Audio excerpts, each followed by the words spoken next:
Welcome to the video on the fundamental unit of life, the cell. We will cover the discovery of the cell theory, and the different types of organisms and cells. Let's compare a human body to a single cell in terms of functions performed.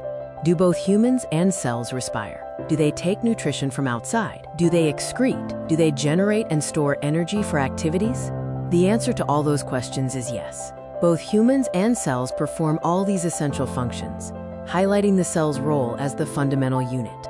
Living organisms, like bacteria, fungi, plants, and animals, are all made up of microscopic units called cells.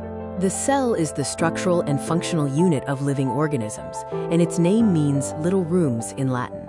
Robert Hooke discovered cells in a cork slice in 1665.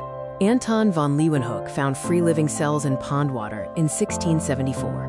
Robert Brown discovered the nucleus in plant cells in 1831, and J.E. Purkinje coined the term protoplasm for the living fluid inside the cell. The cell theory was presented by German biologists M.J. Schleiden and T. Schwann, and later refined by R. Virchow. One of the key statements of the cell theory is that all organisms are composed of cells. Another tenet is that all metabolic reactions occur in cells, making them the structural and functional unit of life. Finally, the cell theory states that all cells arise from pre-existing cells.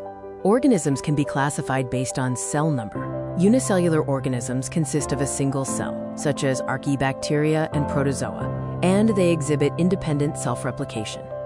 Multicellular organisms, like mammals and birds, consist of a collection of cells that function in a coordinated manner. They exhibit a division of labor. Cells are also classified based on evolution into prokaryotic and eukaryotic types. The key difference is the presence or absence of a well-defined membrane-bound nucleus and organelles. Prokaryotic cells lack a well-defined nucleus and membrane-bound organelles. They contain single chromosomes and divide by budding or fission. Examples include bacteria.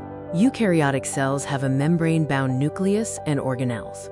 They contain more than one chromosome and divide by mitosis or meiosis. Examples include protozoa, plants, and mammals.